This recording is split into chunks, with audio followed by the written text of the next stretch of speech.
이 시간 은혜 받으신 하나님의 말씀은 마태복음 11장 28절에서 30절입니다. 수고하고 무거운 짐진 자들아 다 내게로 오라. 내가 너희를 쉬게 하리라. 나는 마음이 온유하고 겸손하니 나의 멍에를 메고 내게 배우라. 그리하면 너희 마음이 쉼을 얻으리니 이는 내 멍에는 쉽고 내 짐은 가벼움이라 하시니라. 아멘.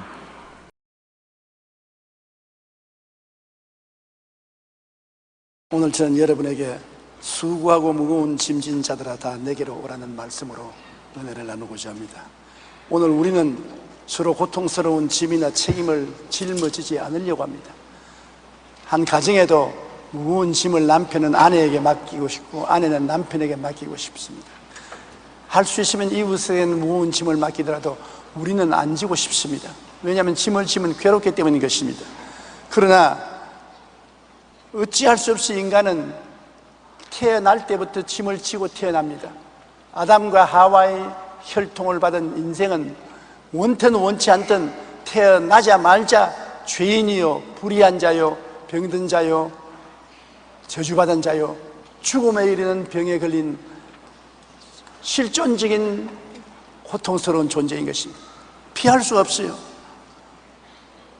그런데 예수님께서는 모든 사람이 다 피하는 이 무거운 짐을 다 내게로 가져오라고 말하는 것입니다.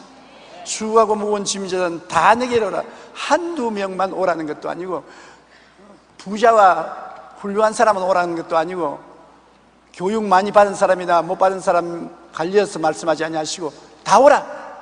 생형색색의 무거운 짐을 지고 오라. 내가 그 짐을 맡아주겠다고 말씀하시는 것입니다. 예수님께서 왜 우리의 이 짐을 맡아주시려고 하시는지요? 우리 인생들은 어찌할 수 없이 하루하루 수고하고 무거운 짐을 지고 눈물을 흘리면서 살아갈 수밖에 없습니다. 무슨 짐이 그렇게 무겁습니까? 우리는 밖에 드러내놓지 않지만 우리 마음속에 있는 죄책과 정죄의 짐이 있습니다. 저는 아버님이 94살에 돌아가시고 어머님이 94살에 돌아가셨는데 이 세상에 살아 계실 동안에는 목회한다고 바빠서 매주일 찾아보지도 못하고 전화나 하고 그렇게 했는데 부모님이 돌아가시고 난 다음에 늘 마음속에 정죄감이 있습니다. 아버지 어머님을 잘 모시지 못했다. 그 정죄감이 굉장히 괴롭습니다. 모든 사람들은 이런 정죄감을 마음속에 가지고 있는 것입니다. 내가 좀 더 잘해줄 걸, 내가 좀 더 도와줄 걸.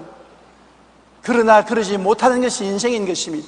결과는 마음의 정죄감인 것입니다.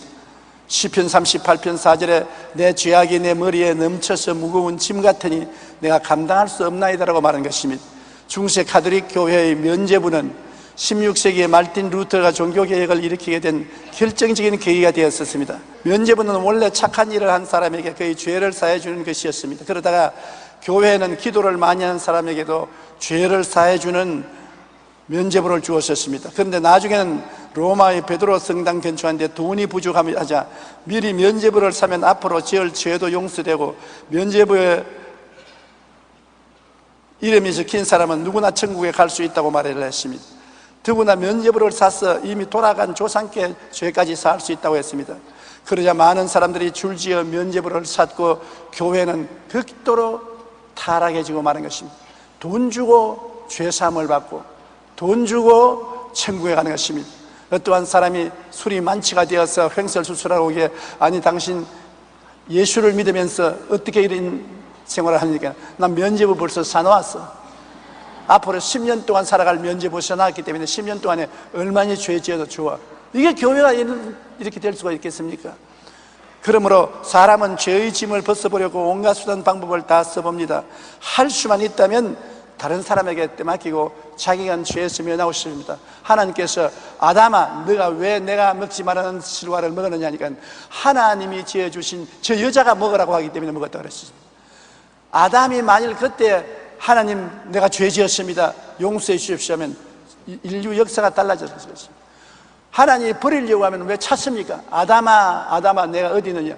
하나님이 아담이 에덴 동산 나무 뒤에 숨은 거 몰라서 그렇게 했습니까? 알면서도 스스로 회개하고 나오기 위해서 아담아, 어디 있느냐? 그 부르셨는데, 그냥 뛰어나와서 회개했으면 좋았겠는데, 내가 벌거벗음으로 부끄러워 나가지 못하겠나이다. 그럼 내가 먹지 말라는 선악과를 먹었느냐? 하나님이 지어주신 저 여자가 나를 꾀므로 내가 먹었나이다. 책임은 하나님께 있고 저 여자에 있고 나에게는 없다는 겁니다. 그래서 버림받은 것입니다. 이것이 아담의 죄뿐 아니라 우리들도 그 전통을 받아서 무엇이든지 다른 사람에게 죄를 떼맡기고 나는 죄 없다, 나는 깨끗하다, 그렇게 하려고 애를 씁니다만 그대로 되지를 않습니다. 타락한 인간의 힘으로는 아무리 애를 쓰고 힘을 써도 죄책과 정죄의 짐을 벗을 수가 없습니다. 오직 죄짐을 벗을 수 있는 길은 예수님 앞에 나와서 회개하는 길밖에 없습니다. 주님이 도와주지 아니하시면 우리 힘으로 우리의 죄책을 벗어날 수가 없는 것입니다. 우리는 또 세속의 타락의 짐을 가지고 있는 것입니다. 타락해서 우리는 부패한 인간이 되었습니다. 겉으로는 깨끗한 체하고 교육을 받고 점잖하고 훌륭한 사람처럼 옷을 깨끗이 입고 있지만은 내부에는 부패한 탐욕과 욕심과 방탕의 정신이 꽉 들어차 있습니다. 모든 사람들은 여기에서 해방되기를 원합니다. 아무리 해방되기를 원해서 울고 불고 기도해도 힘으로 안 되고 능으로도 안 되는 것입니다. 이것도 무거운 짐인 것입니다. 여러분, 술 주정뱅이 보고 알코올 그만 마시라 하면 안 마시겠다고 말 안 하는 사람은 없습니다. 그래도 늘 마셔요. 도박꾼도 늘 안 한다 하면서 늘 도박해요. 방탕한 사람도 방탕 안 한다 하면서 늘 방탕해요. 자기 힘으로 못하는 건 그런 것입니다. 거기에다가 우리는 심신의 질병의 짐을 지고 있는 것입니다. 한평생 살면서 한 번도 마음이나 몸에 병들지 않은 사람은 없어요. 몸의 병도 무섭지만 마음의 병도 무서워요. 왜? 오늘날 서로 시기하고 분노하고 질투하고 탐욕과 욕심으로 말미암아 사람들의 마음의 상처를 얼마나 줍니까? 모든 사람들은 마음의 상처를 입고 피를 흘리고 사는 것입니다. 거기에다가 이름도 모를 병들이 수없이 생겨서 우리는 육체의 고통을 당하고 있는 것입니다. 생활비 중에서 치료비가 막대하게 나가고 있는 것입니다. 그뿐 아니라 생활고의 짐이 있는 것입니다. 요사이는 수많은 사람이 직장을 잃고 길거리에 허덕이게 되는 것입니다. 비정규직 직업을 가진 사람은 일시에 거지가 되어서 손 털고 나왔습니다. 자식들은 학교에 다니고 아들은 대학 입학시험 준비를 하는데 아버지와 어머니는 비정규직으로 쫓겨났습니다. 이거 어떻게 합니까? 이런 우리 생활의 비참한 문제를 빨리 국회가 해결해야 되는데 국회의원들은 무엇하냐고 낮잠만 자고 아무 일도 안 하는 것입니까? 정치적인 자기들의 목적을 달성하기 위해서 서로 밀고 땡기고 싸우고 국민들은 죽든 말든 내버려 놓는 것입니다. 무엇이 애국입니까? 국민을 살게 하는 것이 애국인 것입니다. 국회가 왜 있습니까? 국민들을 살게 하기 위해서 국회가 있는 것입니다. 비정규직을 가진 사람들이 길거리에 눈물을 흘리고 헤드맥이는데 서로 닛대 나타만 하는 것입니다. 여당 탓이다, 야당 탓이다, 정부 탓이다. 생활고의 짐이 얼마나 심합니까? 우리 국민들이 현실의 삶이 얼마나 고통스럽습니까?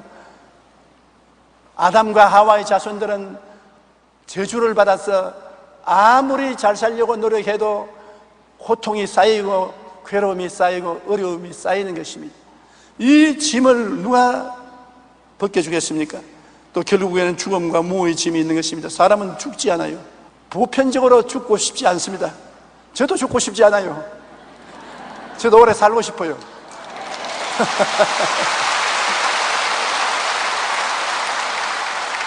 그러나 오래 살지 못하고 몸은 늙어가는 것입니다. 마음은 안 늙습니다. 그런데 몸이 늙어가요. 어떻게 이 짐을 우리가 감당할 수 있겠습니까? 오늘날 이 세상에 사는 사람들은 이 무거운 짐 때문에 굉장히 스트레스를 받고 있는 것입니다. 스트레스가 어디서 오느냐? 수고하고 무거운 죄짐, 부정의 짐, 질병의 짐, 가난의 짐, 죽음의 짐, 다 스트레스인 것입니다. 현대인들이 매우 보편적으로 경험하고 있는 한 가지 질병은 꼽으라 하면 스트레스일 것입니다. 스트레스는 우리의 지성을 마비시키고 감성을 혼란시키며 의지를 무력화하여 우리 삶을 무너뜨립니다. 또 마음의 슬픔과 불안을 증대시켜 고혈압, 심장마비, 위궤양, 불면증, 각종 암 등의 원인이 됩니다. 오늘날 현대인들의 질병 중에 80% 이상이 스트레스 때문에 온다고 말하고 있는 것입니다. 한 연구에서 스트레스를 수치로 화산했습니다. 그 결과 가장 큰 스트레스를 배우자나 사랑하는 사람이 죽었을 때를 100으로 한다면 남편이나 아내가 죽었을 때 스트레스는 100입니다. 가장 어마어마한 스트레스를 받는 것입니다. 그러므로 남편을 사랑하거들랑 먼저 죽지 마세요. 또 아내를 사랑하거들랑 먼저 죽지 마세요. 남아있는 사람이 당하는 스트레스는 엄청난 것입니다. 부부가 이혼했을 때는 스트레스 73, 자신이 사고를 당했을 때는 스트레스 53, 결혼할 때 스트레스 50, 실직했을 때 스트레스 47, 가까운 친구가 죽었을 때 스트레스 37, 많은 액수의 빚을 졌을 때 스트레스 31, 자녀가 가출했을 때 스트레스 30, 직장 상사와의 갈등이 스트레스 23 등으로 마음이 스트레스를 받는다고 하는 것입니다. 현대인들이 이러한 스트레스로부터 벗어나기 위하여 취미 활동을 하거나 여행을 하거나 운동을 하거나 애를 쓰는 것입니다. 그러나 근본적으로 스트레스에서 노연함을 받지 못하고 있는 것입니다. 우리는 인생의 죄책업과 정죄짐, 세속의 타락과 짐, 생활의 심신의 질병의 짐, 죽음과 무의 짐 등을 감당하기 위해 애쓰고 노력하고 있습니다. 그런데 그 스트레스가 사라지느냐? 사라지지 않습니다. 어떻게 해야 이 스트레스를 벗어버릴 수가 있는 것입니까? 주님께 와서 짐을 맡기는 도리밖에 없는 것입니다. 모든 슬픔, 고통, 괴로운 짐을 주님께 맡길 수밖에 없는 것입니다. 그래야 우리가 스트레스에서 해방될 수 있는 것입니다. 성경에는 주께 기도로 아뢰라고 말하고 있습니다. 빌립보서 4장 6절로 7절에 아무것도 염려하지 말고 다만 모든 일에 기도와 간구로 너희 구할 것을 감사함으로 하나님께 아뢰라. 그리하면 모든 지각에 뛰어난 하나님의 평강이 그리스도 예수 안에서 너희 마음과 생각을 지키시리라. 하나님의 평강이 내려와서 마음과 생각을 지켜서 스트레스에서 해방시켜주는 것입니다. 예레미야 33장 3절에는 너는 내게 부르짖어라. 내가 내게 응답하겠고 내가 알지 못하는 크고 은밀한 일을 내게 보여주리라고 말한 것입니다. 코카콜라의 창업주인 아더 캔들러는 알코올 중독자로 늘 술에 취하여 있으면서 사람들 앞에는 나는 술 끊는다고 큰 소리 늘 했습니다. 그러나 술에 취해서 술 끊지 못했었습니다. 그런데 어느 날 술에 취해서 집으로 돌아가는데 갑자기 벼락 같은 음성이 들려왔습니다. 죄의 본능을 이겨야 성공할 수 있느니라. 깜짝 놀랐습니다. 집에 와서 그 이야기를 하니까 바로 그때 아내가 주님 우리 남편이 술 중독에서 고침을 받게 하옵소서라며 기도하고 있을 때였다고 말한 것입니다. 그날 이후로부터 시작해서 희한하게 술맛이 딱 떨어지고 아예 술을 쳐다보기도 싫었습니다. 열심히 일을 해서 코카콜라 회사를 세웠고 오늘 코카콜라로서 세계적인 부자가 되었던 것입니다. 우리 모두를 향해 주님은 수고하고 무거운 짐진 자들아 다른 데 가지 마라. 내게로 오라. 내게 마음을 쏟아놓아라. 그러면 너희가 스트레스에서 해방될 수 있게 내가 만들어주겠다고 말한 것입니다. 우리는 주님의 십자가를 통하여 다 맡아 주님이 청산해 줌을 알고 있는 것입니다. 십자가에서 우리 죄도 청산했지요, 불의와 추악도 청산했지요, 질병도 청산했지요, 저주도 청산했지요, 죽음도 청산했었습니다. 그래서 우리에게 영혼이 잘됨같이 범사에 잘되며 강건하고 생명을 얻되 풍성히 얻게 만들어주기를 원하고 있는 것입니다. 수고하고 무거운 짐은 다 내게로 오라. 내가 너희를 쉬게 하겠다는 것은 이미 십자가에서 청산했기 때문에 죄의 빚을 청산하고 부정의 빚을 청산하고 질병의 빚을 청산하고 가난과 고난의 빚을 청산하고 중고의 빚을 청산했기 때문에 내게 오너라. 다 빚에서 면제시켜 주겠다고 말씀하시는 것입니다. 시편 68편 19절에 날마다 우리 짐을 지시는 주 곧 우리 구원의 주이신 하나님을 찬송할지어다. 날마다 우리의 짐을 져주시기를 원하시는 것이 우리 하나님의 선하신 뜻인 것입니다. 수염난 할아버지가 식당 앞에 서 있는 켄터키 프라이 치킨 커널 샌더스는 세상 뜨기 전에 저하고 친했습니다. 캔사스에 우리 하나님의 성회 교회 성도였습니다.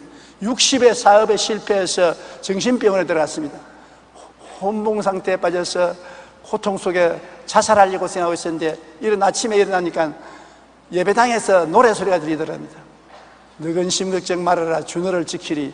주 날개 아래 피하라. 주 너를 지키리. 그래서 정신없이 일어나서 잠옷 입은 그대로 그 성당을 찾아가서 보니까 똑같이 미친 여자가 하나 꿇어 앉아서 노래를 부르고 있는 것입니다. 자기도 미쳤는데 미친 여자가 와서 노래를 부르고 있는데 그 노래소리가 얼마나 마음에 감동이 되는지 그 여자 옆에 꿇어 앉아서 통곡을 하고 울었습니다. 내가 하나님 없이 60평생을 살다가 이 꼬라지가 되었으니 주님 날 살려달라고. 이상하게 마음이 상쾌해지면서 정신이 맑아지고 그는 정신병에서 해방되어 나왔습니다. 나왔을 때 마치 2차 대전이 끝나서 많은 사람들이 집으로 돌아오는데 먹을 것이 없어 고통당할 때 그는 프라이드 치킨을 만들어야 되겠다는 생각이 나서 닭 몇 마리를 사가지고 들판에 나가서 부위를 만들었습니다. 몇 번이나 만들어서 먹어보고 실패하고 또 먹어보고 실패하고 그러다가 켄타키 치킨을 개발해서 세웠는데 엄청나게 개발되고 발전되었었어요. 그래서 내가 그를 만났을 때는 자가용 비행기로 온 미국 전국에 돌아다니면서 전도하고 간증하고 다니고 사업은 다 맡겨놓은 것을 보았었습니다. 그러므로 하나님께 내어 맡겨야 우리의 스트레스에서 해방될 수가 있는 것입니다. 내어 맡기지 못하면 스트레스 해방 못 되는 것입니다. 믿음이란 상대를 믿고 자기를 맡기는 것입니다. 제가 어릴 때는 경상남도 울주군 삼남면 교동리 31번지 진장이라는 곳에 살았습니다. 그런데 제가 학교 다니는 것은 은양입니다. 진장과 은양 사이에는 시냇물이 흐르는데 요 사이에 보면 조그만 개울물 같은데 그때는 큰 강같이 보였었습니다. 그게 세멘트 콘크리트 다리가 하나밖에 없는데 비가 오면 언제나 넘쳐요. 흙탕물이 그거로 막 넘치기 때문에 학교를 마치고 난 다음 집에 돌아올 수가 없어요. 그럼 나는 항상 시내에 있는 우리 고모 집에 갑니다. 고모 아버지가 굉장히 몸이 근실하고 튼튼하셨기 때문에 고모 아버지 나 집에 가야 되겠는데 날 좀 도와주소. 그럼 가지. 곧장 나오셔서 내 손을 잡고 그 물가에 오면 물이 막 지동같이 흘러가는 것입니다. 아주 겁이 나고 정신이 하나도 없습니다. 근데 날 등에 엎혀라 그래. 내 목을 꼭 잡아라. 내가 탁 엎고 엎혀서 목을 꽉 잡고 있으면 그가 바지를 그저 올리고 그 다리 위를 지나가는데 내가 보니까 그 흙탕물이 무릎까지 찼어요. 세게 물이 흐르는데 그는 천천히 한 발자국 두 발자국 떼나갑니다. 만일 넘어지면 나는 박살나는 것입니다. 끝장나는 것입니다. 근데 언제나 안전하게 나를 건너다 주는 것입니다. 그 물이 건널 때까지 내가 덩어리에 얼마나 찰싹 붙었는지 말도 못하는 것입니다. 믿음이란 이처럼 상대를 믿고 의지하는 것입니다. 상대를 믿지 못하면 의지하지 못해요. 우리가 변호사로 일할 때 사건을 변호사에게 맡겨야지, 맡기지 못하면 변호사가 변호인을 할 수가 없어요. 시편 55편 25절에도 내 짐을 야훼께 맡기라. 그가 너를 붙드시고 의인의 요동함을 영원히 허락지 아니하시라. 맡겨야 주님이 책임을 지고 붙들어 주시지요. 베드로전서 5장 7절에도 너희 염려를 다 주께 맡겨라. 이는 그가 너를 돌보심이라고 말한 것입니다. 러시아의 문호 톨스토이는 어린 시절부터 신앙생활을 했습니다. 그런데 10대 시절 신앙을 버리고 자신의 생각과 마음대로 방황하다가 55세가 되었을 때 신앙을 회복한 후 신앙론에 대해서 이렇게 말했습니다. 인생의 55년을 살아오는 동안 최초의 15년간의 소년기를 제외하고는 안식을 경험하지 못했다. 안식을 알지 못하고 살아왔다. 18세 된 해에 친구와 함께 하나님을 부정하고 기독교를 떠나기로 결심했다. 나는 종교를 포기하는 것이 내 삶의 자유를 얻는 것 같았다. 당시에는 나는 종교는 심지어 속박이라고 생각했다. 그러나 내 나이 55세가 되어 내가 버린 어머니의 품과 같은 신앙의 품으로 돌아왔다. 나는 예수 그리스도로 돌아왔다. 그리고 예수님 안에서 나는 참된 안식을 발견했다고 말한 것입니다. 참된 안식은 예수님께 돌아오는 길밖에 없습니다. 예수님께서 십자가를 통하여 우리의 모든 수고하고 무거운 짐을 이미 다 짊어지고 가셨습니다. 그렇기 때문에 주께로 오라고 나가는 것입니다. 우리는 뛰어서 주님 품에 안겨야 되는 것입니다. 마음의 평안과 안심을 가져야 되는 것입니다. 요한복음 14장 27절에 평안을 너희에게 계시노니 곧 나의 평안을 너희에게 주노라. 내가 너희에게 주는 것은 세상에 주는 것 같지 아니하니라. 너희는 마음에 근심하지도 말고 두려워하지도 말라. 근심을 하지 말라. 두려워하지 말라. 내가 너에게 평안을 주겠다고 말하는 것입니다. 그러므로 근심이 오면 밀어내야 되는 것입니다. 불안이 오면 밀어내야 되는 것입니다. 기도로서 다 토해버리고 하나님께 마음문을 열어놓으면 내 입을 넓게 열라 내가 채우려는 주님이 평안으로 채워주겠다는 것입니다. 마태복음 28장 20절에 볼지어다 내가 세상 끝날까지 너희와 항상 함께 있으리라. 그렇기 때문에 예수님은 공기와 같이 계심으로 우리는 눈에 안 보여도 이 자리에 계십니다. 여러분, 마르틴 루터가 종교개혁을 하지 않았습니까? 하도 반대하는 사람도 많고 원수도 많아서 견딜 수가 없어 불민증에 걸렸습니다. 그래서 하루는 아무래도 잠을 잘 수 없어서 하나님께 엎드려 기도했습니다. 하나님, 천지는 누구 겁니까? 하나님 것이지요. 기독교는 누구의 것입니까? 하나님 것이지요. 인생은 누구의 것입니까? 하나님 것이지요. 하나님의 것을 왜 내가 운전을 해야 되는 것입니까? 하나님의 것은 하나님이 운전하시고 내 것은 내가 운전할 것인데 하나님의 우주와 만물을 운전해 주시옵소서. 나는 잠이나 자겠습니다. 그러고 자고 난 다음에 신경 안정을 얻고 하나님께 온전히 맡기고 난 다음 평안을 얻어서 종교개혁을 할 수 있다고 그렇게 말한 것입니다. 인간에게는 불가능한 것이라도 하나님은 할 수가 있기 때문인 것입니다. 할 수 있거든. 무슨 말이냐? 믿는 자에게는 능치 못하심이 없다고 말했는데 우리는 자꾸 우리 인간을 생각하고 우리가 못하니 하나님도 못하는 줄 아는데 그렇지 않습니다. 우리가 못하는 것 하나님이 하시는 것입니다. 그런데 인생의 짐은 이런 실존적인 짐만 있는 것이 아닙니다. 인간관계에 굉장한 수고하고 무거운 짐이 생기는 것입니다. 이 짐은 하나님이 짊어지지 않고 우리가 짊어져야 되는 것입니다. 하나님과 우리 사이에 있는 죄나 불의, 추악, 저주, 죽음 같은 것은 십자가를 다 가지고 해결해 주는데 나하고 남편하고 서로 살고 나하고 이웃하고 살고 직원들 직장에 같이 사는 인간관계를 하나님이 내가 다 맡아줄 테니까 걱정 말아라 그렇게 말하지 않았습니다. 우리 인간관계는 주님이 나는 마음이 온유하고 겸손히 나의 멍에를 메고 내게 배우라고 말한 것입니다. 인간관계는 예수님의 온유하고 겸손한 본을 따서 배우면 쉼을 얻는다고 말씀한 것입니다. 마음이 온유하다는 것은 마음이 따뜻하고 부드러운 사랑을 말하고 성경은 온유한 자가 땅을 차지한다고 말씀한 것입니다. 저주는 항상 우리 주위에 있습니다. 그런데 우리가 마음이 온유하고 겸손하면 모든 저주를 이기고 모든 갈등과 알력을 이기는 것입니다. 예수님은 우리에게 어느 정도 온유하라고 했느냐, 어느 정도 겸손하라고 했냐면 마태복음 5장 38절로 42절에 또 눈은 눈으로 이는 이로 갚으라 하였다는 것을 너희가 들었으나 나는 너희에게 이르노니 악한 자를 대적하지 말라.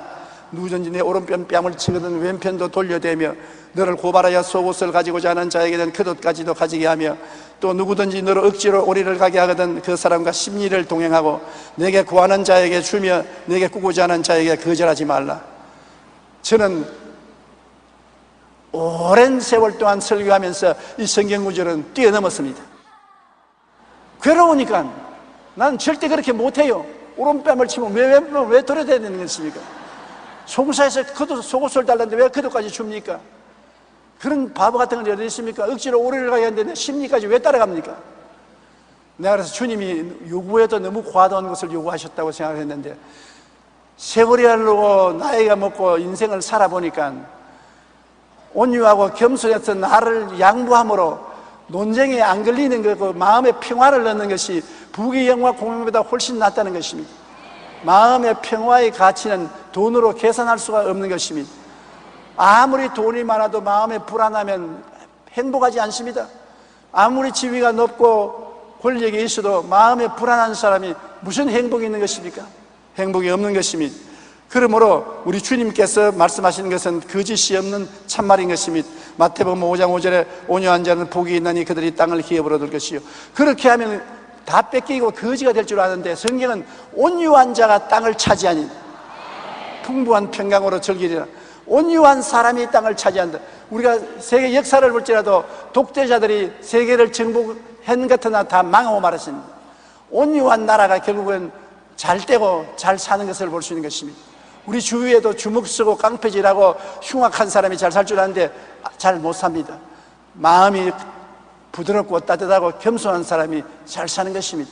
하나님은 온유하고 겸손한 사람의 편에 있는 것입니다. 시편 37편 11절에 그러나 온유한 자들은 땅을 차지하며 풍성한 화평으로 즐기리라고 말한 것입니다. 남아프리카의 흑인 민권 운동가인 넬슨 만델라는 백인들의 핍박을 받아서 44살에 감옥에 갇힌 것은 27년 동안 감옥살이 했습니다. 그래서 44살에 감옥에 들어간 그가 72살에 추록을 했습니다. 좋은 청춘은 감옥에서 다 버렸습니다. 그건 백인들이 흑인을 짓밟아서 그렇게 된 것이겠습니다. 얼마나 이를 갈고 통곡스러우니까 청춘을 감옥에서 하고 72살에 세상에 나왔으니 뭘 하겠습니까? 그러나 그는 또다시 흑인 민족 해방 운동을 전개해서 76세에 남아프리카 공화국의 대통령에 당선됐습니다. 나는 이 전기를 읽고 깜짝 놀랐습니다.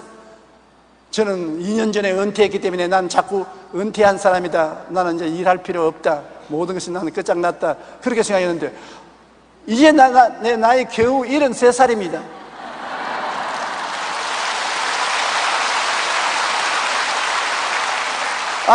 넬슨 만델라는 76살에 대통령이 되었습니다. 그걸 보고 내가 깜짝 놀랐습니다. 헛소리 해서는 안 되겠구나, 살아있을 동안은 주일 해야 되겠구나, 그걸 느꼈었습니다.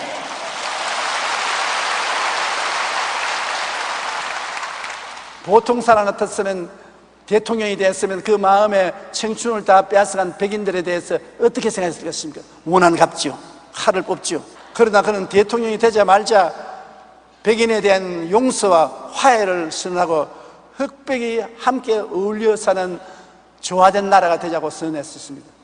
복수하지 않았었습니다. 그는 악을 악으로 갚지 않았었습니다. 넬슨 만델라야말로 오른뺨을 치는 자에게 왼뺨 돌려대고 속옷을 다른 데에 교도까지 주고 오래를 가야 이제 심리까지 주고 구하는 자에게 주고 달란 자에게 다 주고 산 모범적인 사람이겠습니다. 넬슨 만델라가 그렇게 할 수 있다면 우리도 그렇게 해야 되는 것입니다. 결국 그렇게 한 사람이 대통령이 되고 높은 자리에 올라가지 않았었습니까? 예수님은 악한 자를 대적하지 말라, 그렇게 말하는 것입니다. 우리 삶의 인간관계에서 온유한 마음을 가져주는 것이 성자가 되는 것입니다. 여러분, 마음이 온유한 자가 성자가 되는 것입니다. 지는 것 같으나 나중에 보면 온유한 자가 이기는 것입니다. 지금 북한이 저렇게 어마어마하게 협박하고 공갈하고 무섭게 굽니다. 그러나 나는 성경을 읽고 늘 웃습니다. 그렇게 협박하고 공갈해도 나중에 이기는 것은 온유한 우리 대한민국이 이깁니다.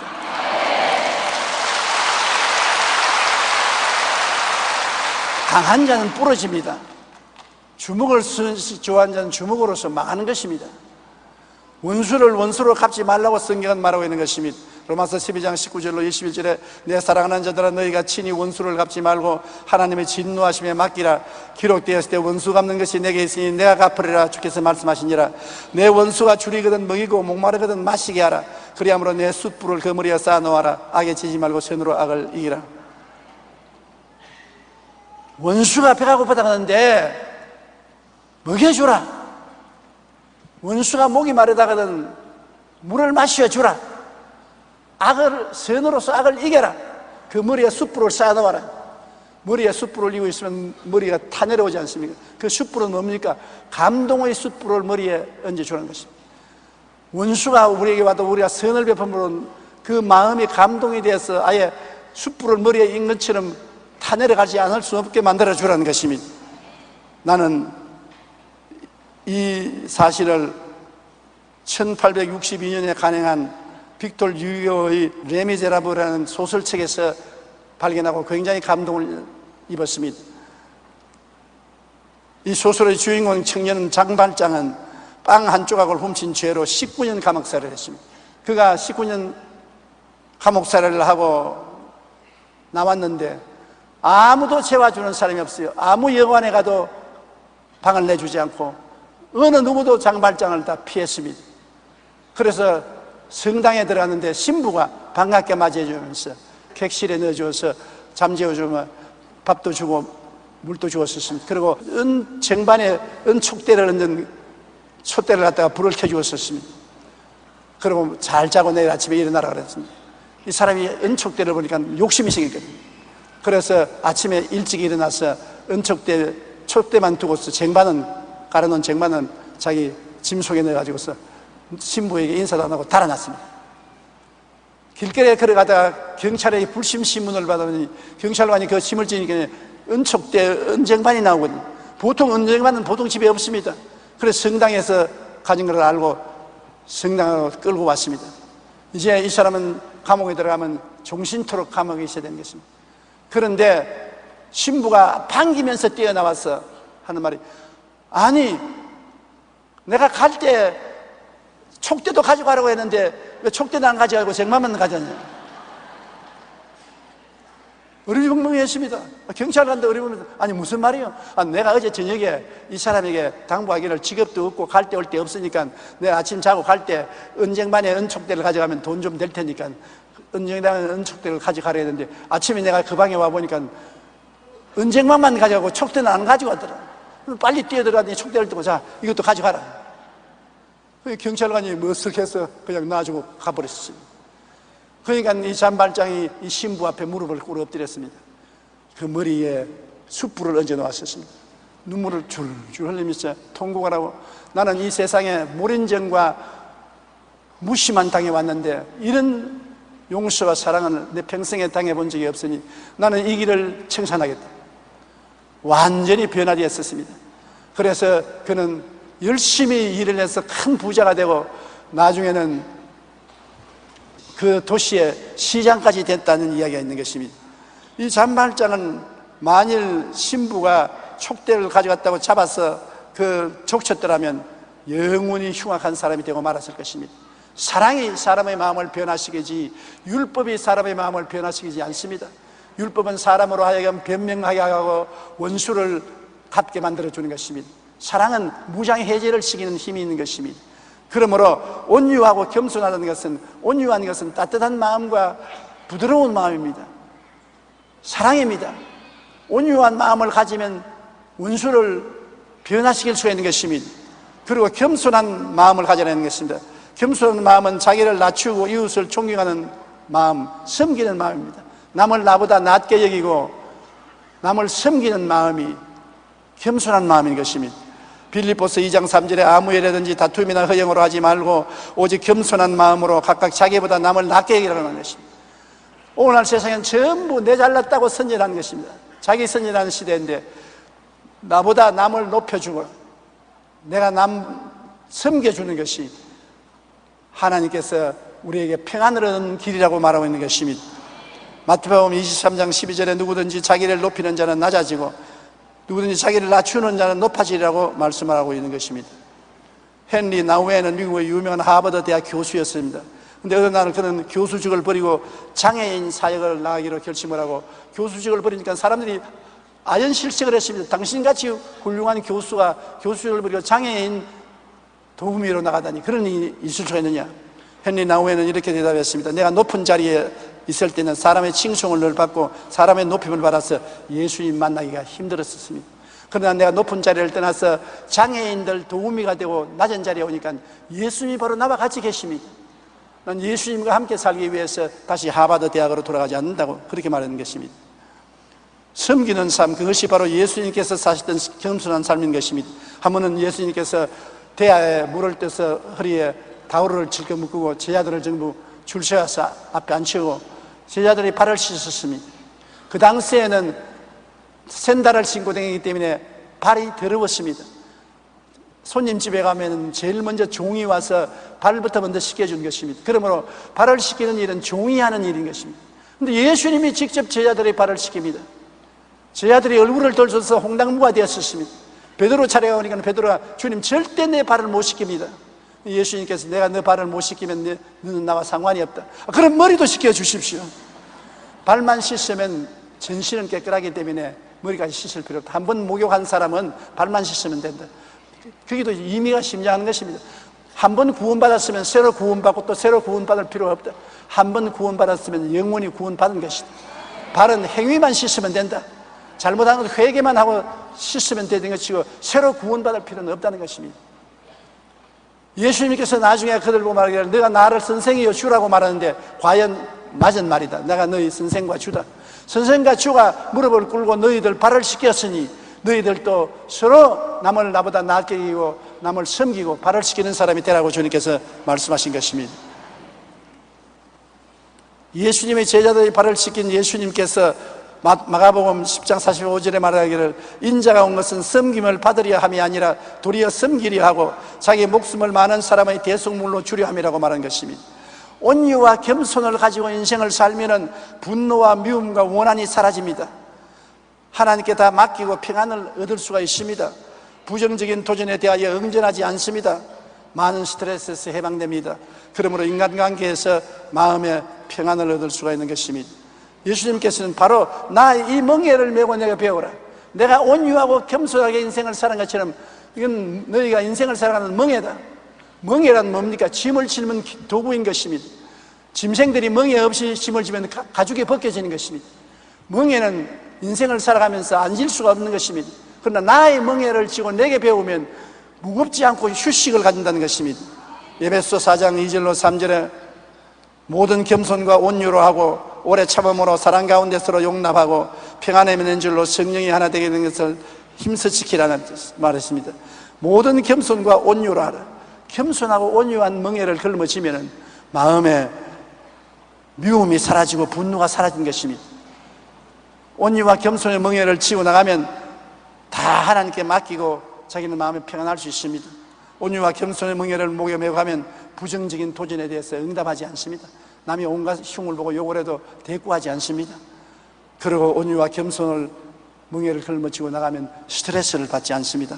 스트레스가 사라지는 것입니다. 나가 잘났다고 하고 나를 주장할 때 스트레스가 생기지 나를 버린 사람에게 스트레스가 생기지 않습니다. 우리는 예수님께 나아가 내 개인이 하나님 앞에서 짊어진 짐도 맡기고 나의 사회에서 인간관계로 오는 짐은 온유와 겸손의 멍에를 짊어지고 예수님을 뒤따라 배워야 되는 것입니다. 예수님을 본받아야 되는 것입니다. 남편은 아내에게 대해서 온유하고 겸손하고 아내도 남편에게 대해서 온유하고 겸손하면 그게 무슨 알력이 생기겠으며 스트레스가 생기겠습니까? 우리가 다 서로 자기 잘났다고 말하고 무정하고 몰인정하고 폭력을 사용하고 그렇게 하니까 투쟁이 있고 분노가 있고 고통이 있고 괴로움이 있지요. 예수님의 멍에를 메고 예수님께 배우면 인간관계에서 평안을 얻습니다. 실존적인 무거운 짐은 십자가에서 다 해결되었고 인간관계의 무거운 짐은 온유와 겸손의 멍에를 메고 살면은 마음의 짐이 점점 사라지고 평안하게 살 수 있다는 것입니다. 우리는 주님의 가르침을 받아서 예수님 믿고 죄짐을 벗어버리고 세속짐을 벗어버리고 병의 짐도 벗어버리고 저주의 짐도 벗어버리고 죽음의 짐도 벗어버리고 평안을 얻으십시다. 또 예수님을 따라서 온유와 겸손의 멍에를 걸머쥐고 어느 곳에 하든지 온유하고 겸손해야지, 온유하고 겸손해야지. 그렇게 하면은 마음의 평안을 얻을 수가 있습니다. 며칠 전에 우리 교회 교역자가 수술을 해서 병원에 입원해 있는데 내가 신방을 갔습니다. 근데 면회 시간이 정해 있어서 들어갈 수 없는데 어떻게 해서 인도가 돼서 들어가려고 하는데 문이 쫙 열리는데 그 안에 있는 조그마한 내 손주뿔 되는 소녀가 뛰어서 나를 확 밀어저겨 버려요. 나가라고. 그러니 손주뿔 되는 애가 눈을 확 부릅뜨고 나보고서 나가라고 해서 밀려 나왔습니다. 마음에 얼마나 분노가 올라오는지 요만 한 주먹에 없애버리기가 싶은 시간이 났습니다. 그런데 이 하나님 말씀이 내 마음을 잡았어요. 온유하고 겸손해라. 네가 여기 책임자가 아닌데 쟤는 책임자니까 자기 책임을 다하는 것이다. 온유하고 겸손해라. 내가 그 자리에 서서 회개를 했습니다. 하나님 아버지, 내가 온유하고 겸손하지 못하고 분노를 낸 죄를 용서해 주십시오. 온유하고 겸손의 짐을 맵니다. 그러니 마음에 미운 생각이 싹 사라지고 분노도 없어지고 스트레스도 사라지고 마음이 평안해졌어요. 그 다음에 내가 시간이 되어서 문이 열려 들어갈 때 그 어린 소녀 앞에 내가 허리를 굽혀 인사했습니다. 고맙다고. 사람이 화를 내서 순간적으로 분노를 가지고 있습니다. 분노를 내면은 심장병 걸리고 분노를 참으면은 암이 걸립니다. 분노를 식혀버리면 아무것도 안 걸려요. 온유와 겸손은 분노를 식혀버리는 것입니다. 스트레스를 틀어버리는 것입니다. 알력을 없애버리는 것입니다. 예수님을 따라가는 삶이 가장 행복한 삶을 산다는 것을 알게 되시기를 주의 이름으로 축원합니다.